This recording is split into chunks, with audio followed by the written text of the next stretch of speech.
नमस्कार, स्वागत है आपका लोकमंच लाइव में। फागुन का महीना चल रहा है और एक दिन बाद होली है। ऐसे में लोग जो है या कहें कि पूरा उत्तर भारत या कहें हिंदी भाषी क्षेत्र है, वहाँ फागुन या कहें कि होली का जो है खुमार सबों के सर चढ़ के बोल रहा है। हो भी क्यों नहीं, एक दिन बाद होली है। और ऐसे में अगर होली के होलियाना मूड में अगर रास रंग और व्यंग की बात ना हो तो पूरी होली कहें कि अधूरी रह जाती है। ऐसे में हमारे साथ बात करने को विनीत चौहान जी हैं।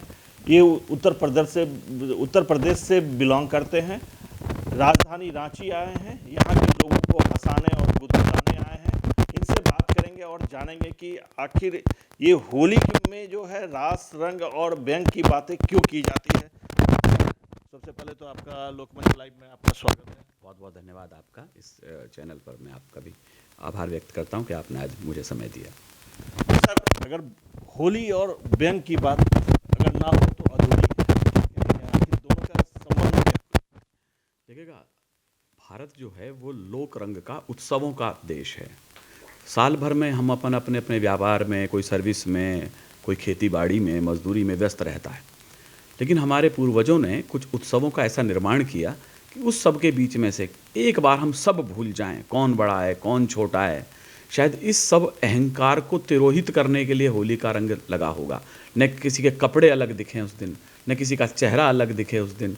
ये सब कहीं कहीं मुझे लगता है कि किसी अध्यात्म से जोड़ दिया गया होगा इसको। आखिर हम सब एक हैं, एक मस्ती का वातावरण देने के लिए सब भूल जाएं उसमें। शायद इसलिए हमारे लोक रंग में इस होली उत्सव को हमारे महापुरुषों ने जोड़ा होगा। उसी के तहत हम एक दूसरे के साथ हैं। आपके बारे में कहा जाता है कि आप वीर रस के कवि हैं, तो झारखंड आए हैं और झारखंड वीरों की भूमि है। सिद्धू कान्हू से लेकर तिलका मांझी से लेकर के बिरसा मुंडा तक की अगर बात की जाए तो इस प्रदेश ने कई वीर सपूतों को जन्म दिया है, जिन्होंने स्वतंत्रता संग्राम में अपनी एक अहम भूमिका निभाई। इस पे क्या कहना चाहेंगे? चूंकि आप भी वीर रस के कवि हैं तो कुछ सुनाएंगे इस पे। मैं आज कल पटना था, मैं एक मारवाड़ी समाज के कार्यक्रम में, और आज मैं जब पटना एयरपोर्ट से रांची एयरपोर्ट उतरा तो आपके तो एयरपोर्ट का नाम ही बिरसा मुंडा एयरपोर्ट है। वहाँ पर तीर कमान ले उस आदिवासी, उस नरपुंगव का जब मैंने वो वहाँ मूर्ति देखी तो मुझे लगा आज भी यहाँ शौर्य जिंदा है। मेरा जन्म उत्तर प्रदेश में हुआ जैसा आपने मुझे बताया, लेकिन मैं आजकल राजस्थान में हूँ और मेरा सारा जीवन राजस्थान में बीता। राजस्थान का व्यक्ति यदि झारखंड में आ रहा है तो समझ लिए पौरुष का व्यक्ति पौरुष का यहाँ आ रहा है। इन लोगों का योगदान भुलाया नहीं जा सकता। हम चाहे जिस जीवन में रहें, जिस आनंद के साथ रहें, लेकिन जिन लोगों ने आत्मोत्सर्ग देकर, बलिदान देकर हमें ये दिन दिखाए कि हम इस उत्सवों को मना सकें, उन्हें हमें ज़रूर प्रणाम करते हैं। उसमें चाहे वो सैनिक हों, चाहे पुलिस की वर्दी के लोग हों। मैंने अभी कहीं लिखा था, न होली ही मनाते हैं न दिवाली मनाते हैं। कई बार आपको लगता है कि हम इतनी अच्छी होली मनाते कैसे हैं। हमारे बच्चों के चेहरों पर गुलाल लगी है। कभी आपने सोचा कि पुलिस वालों ने अपने बच्चों के चेहरों पर गुलाल नहीं देखे, और इसलिए शायद हम लोग इतनी अच्छी होली मनाते हैं। तो मैंने कहीं लिखा था, न होली ही मनाते हैं न दिवाली मनाते हैं, ये अपने फ़र्ज को हर हाल में पूरा निभाते हैं। घरों में हम तो सारे चैन की नींदों में सोते हैं, मगर ये खून की होली सरहदों पर मनाते हैं।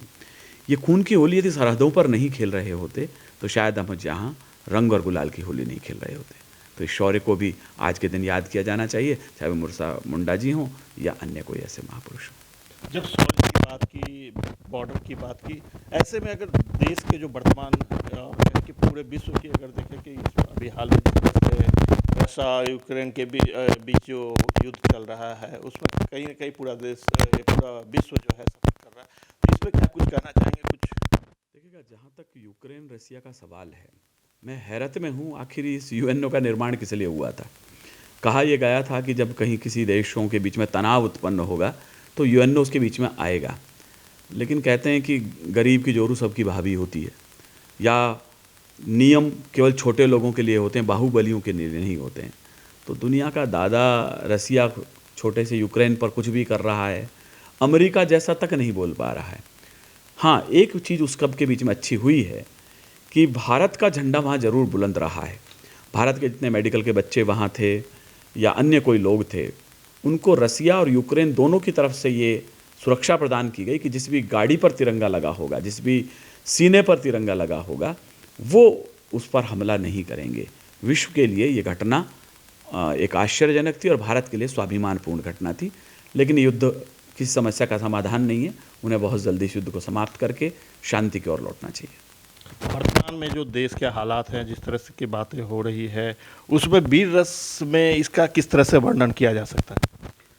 देखिएगा, वर्तमान राजनीति, लोकतंत्र, क्षमा करें मुझे, कोई बहुत अच्छे स्तर पर नहीं है। आज आप ये तो कह ही नहीं सकते कि इसकी विचारधारा ये और ये हमेशा ऐसा रहेगा। बेहतर थे, नेहरू जी थे, मुखर्जी थे, कम से कम की धारणाएं तो दृढ़ थी। आज तो कितना बड़ा नेता किस क्षण बदल जाएगा। बिहार आपका पड़ोसी राज्य उदाहरण है, किसके साथ गठबंधन से आप मुख्यमंत्री बने और 2.5 साल बाद आप दूसरे के साथ बन गए। मध्य प्रदेश में आप देखिएगा कि रातों रात एक बड़े नेता जो थे वो वहाँ से टूट करके भाजपा में चले आए। राजस्थान में ये नहीं पता किस दिन मुख्यमंत्री जी की चद्दर दूसरा खींच ले और कौन मुख्यमंत्री बन जाए। तो लोकतंत्र के लिए जब विचार मरने लग जाते हैं तो ये बहुत शुभ संकेत नहीं होते हैं। विचारों के साथ खड़े रहना चाहिए, चाहे पक्ष में खड़े हों, प्रतिपक्ष में खड़े हों। सत्ताएं आती हैं, जाती हैं। ये राज मुकुट तो इस सर से उस सर तक आते जाएंगे, ये राज मुकुट तो इस सर से आते और जाते जाएंगे, लेकिन ये देश उन्हीं का है जो वहाँ पर शीश चढ़ाएंगे। जो इस देश के साथ खड़ा होगा, जो इस देश की मिट्टी के साथ वचनबद्ध होगा, वो इतिहास में याद किया जाएगा। जानते हैं कि वर्तमान में जो झारखंड की जो राजनीतिक परिदृश्य है, कुछ इस पे क्या कुछ वीर रस के कवि हैं विनीत चौहान जी, क्या कुछ इसका वर्णन करते हैं कि वर्तमान में जो झारखंड में जो राजनीतिक परिदृश्य चल रहा है, क्या कुछ कहेंगे? एक तो मैं जो भी बोल रहा हूँ उसे मानेगा आप होली की मस्ती में बोल रहा हूँ। बुरा न मानो होली, बुरा न मानो होली। कहा जाता है कि जब प्रचार होता है, फलां पार्टी, उसने कहा तीर कमान पर मोहर लगाइए, फलां ने कहा कि साहब हाथ पर मोहर लगाइए, एक पार्टी ने कहा साहब हाथी पर मोहर लगाइए। हमारे भाजपा के मित्रों ने कहा कहीं भी लगाइए, सरकार हमारी बनेगी। तो मस्ती का माहौल रहता है। अभी मैं तो कई बार कहता हूँ कि 4 विधायक यदि एक साथ टॉयलेट चले जाएं, आपके झारखंड की जो स्थिति है, तो हेमंत सोरेन जी बाहर कुर्सी बिछा के बैठ जाते हैं कि पता नहीं पिछली खिड़की से हमारे गृह मंत्री जी अमित शाह जी आए और विधायकों को लेकर निकल ले। तो बड़ी स्थिति ऐसी है कि आज के लोकतंत्र में कौन कहाँ चला जाए। तो एक मैंने पुरानी सी कहीं लाइन पढ़ी थी, आपको जनतंत्र का मतलब समझना चाहिए, आपको जनतंत्र का मतलब समझना चाहिए।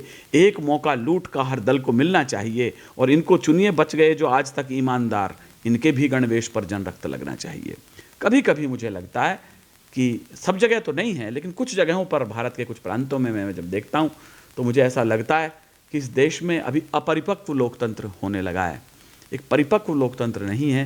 जिस दिन जनता परिपक्व हो जाएगी उस दिन शायद दल बदल की नीतियाँ नहीं होंगी और एक अच्छा लोकतंत्र देश के सामने होगा।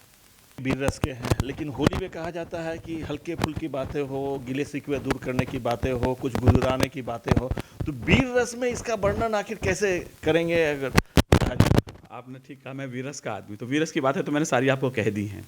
लेकिन आजकल आप जैसे चैनल वाले लोग, कल भी मैं दिल्ली था, नोएडा परसों, तो वहाँ के चैनल वगैरह सर वीरस अपनी जगह है, लेकिन आप राजनीति पर कैसी नज़र रखते हैं? दिल्ली में आप देखिएगा सोनिया जी हैं, केजरीवाल जी का बड़ा बवाल है और मोदी जी तो हैं ही सबके केंद्र में। तो मैंने एक छोटा सा एक छंद लिखा है, वो मैं आपको सुना देता हूँ कि भारत के लोकतंत्र को ग्रहण लग रहा, कौन रहे कुर्सी पे हो रहा बवाल जी।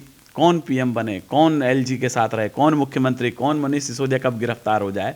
तो मैंने सब पर कहा कि भारत के लोकतंत्र को ग्रहण लग रहा, कौन रहे कुर्सी पे हो रहा बवाल जी। कोई इस दल में है, कोई उस दल में है, हर कोई चाहता, हर कोई चलता है रोज नई चाल जी, हर कोई चलता है रोज नई चाल जी। तो पीएम की कुर्सी का झगड़ा ही मिट जाए, होगा नहीं एलजी से फिर ये बवाल जी, होगा नहीं एलजी से फिर ये बवाल जी। और एक दिन सोनिया जी मिलकर केजरी से मोदी जी को होली पर मल दें गुलाल जी, मोदी जी को मल दें होली पे गुलाल जी। तो ये यदि एक दूसरे के वैमनस्य भाव छोड़कर एक दूसरे को होली पर मिल लें तो राजनीतिक द्वेष भाव दूर होंगे, देश एक नई दिशा की ओर जाएगा। वर्तमान राजनीतिक जो परिदृश्य है उसमें इन्होंने कुछ चंद पंक्तियां सुना करके उस सारे चीज़ों को होलियाना मूड में कहीं न कहीं ला दिया। हम इनसे चाहेंगे कि सर एक लोकमंच लाइव के लिए कुछ संदेश, शुभकामना संदेश। देखिएगा, लोक का मंच बनाना ही अपने आप में एक बड़ी बात है। आपने सब आम जन को, लोक को एक मंच दिया और उस आवाज़ को आपने, आम जन की आवाज़ को आम जन तक और ऊपर जो बैठे लोग हैं जो इसे नियंत्रण कर रहे हैं उन तक पहुंचाया है। मैं जब जब झारखंड आता हूं, हमारे बहुत आत्मीय मित्र राजीव जी हैं, मेरी उनसे मुलाकात होती रहती हैं। वो राजनीति में भी और साहित्य में भी दोनों लोगों से बड़े मुखातिब रहते हैं। तो उन सब के मार्गदर्शन में आप लोग ये काम कर रहे हैं। आपका ये लोकमंच हर जन की आवाज़ बने, एक गरीब तबके की आवाज़ बने, मजदूर किसानों की आवाज़ बने और राजनीति के शीर्षस्थ लोगों तक पहुंचाए। हम जैसे साहित्यकार लोगों के साथ भी आपकी बातचीत जारी रहे तो एक अच्छा, मुझे सुखद लगेगा। आपके इस चैनल को बहुत बहुत शुभकामनाएं। ये थे विनीत चौहान जी। बने रहिए लोकमंच लाइव के साथ।